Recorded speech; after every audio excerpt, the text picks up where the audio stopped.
ભરૂચ જિલ્લામાં વર્ષોથી નાસ્તા ફરતા ગુનેગારોને પકડવા માટે શરૂ કરાયેલી ખાસ ઝુંબેશ અંતર્ગત ભરૂચ લોકલ ક્રાઇમ બ્રાન્ચે 30 વર્ષ પૂર્વે અંકલેશ્વર નેશનલ હાઈવે પર આવેલા પેટ્રોલ પંપ પર 20 થી 25 શખ્સોના તોડાએ કરેલી લૂંટ અને ધાડના ગુનામાં સંડોવાયેલા અને અત્યાર સુધી પોલીસને થાપ આપી રહેલા મુખ્ય આરોપી સબૂર ડામોરને દાહોદના ચાકલિયા ગામેથી દબોચી લીધો છે।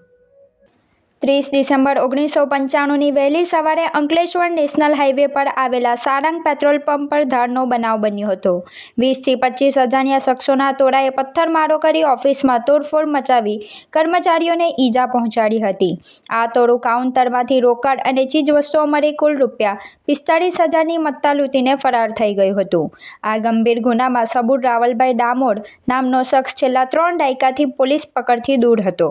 ભરૂચ પોલીસ અધિક્ષક અક્ષય રાજ અને પોલીસ ઇન્સ્પેક્ટર એમપી વાળાના માર્ગદર્શન હેઠળ એલસીબીની વિવિધ ટીમો કાર્યરત હતી।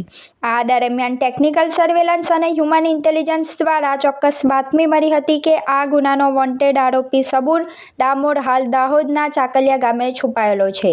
બાતમીના આધારે પીએસઆઈ વીપી મલ્હોત્રા અને તેમની ટીમ તાત્કાલિક દાહોદ રવાના થઈ હતી। દાહોદના ગ્રામ્ય વિસ્તારમાં રાત્રિ દરમિયાન વોચ ગોઠવી સ્થાનિક ભૌગોલિક પરિસ્થિતિનો તાગ મેળવી પોલીસ ટીમે સફળતાપૂર્વક ઓપરેશન પાર પાડ્યું હતું। પોલીસે આરોપીને જૂના ચાકલિયા ગામેથી ઝડપી પાડી અંકલેશ્વર શહેર એ ડિવિઝન પોલીસ મથકે સોંપ્યો છે। ભરૂચ ક્રાઇમ બ્રાન્ચની આ કામગીરી પોલીસને સતર્કતા અને જૂના વણ ઉકેલા ગુનાઓ પ્રત્યેની તેમની ગંભીરતા દર્શાવે છે। વર્ષ 2026માં અત્યાર સુધીમાં એલસીબીની ટીમે કુલ 18 જેટલા નાસ્તા ફરતા આરોપીઓને પકડી પાડીને કાયદાનું શાસન સ્થાપિત કરવામાં મહત્વની ભૂમિકા ભજવી છે।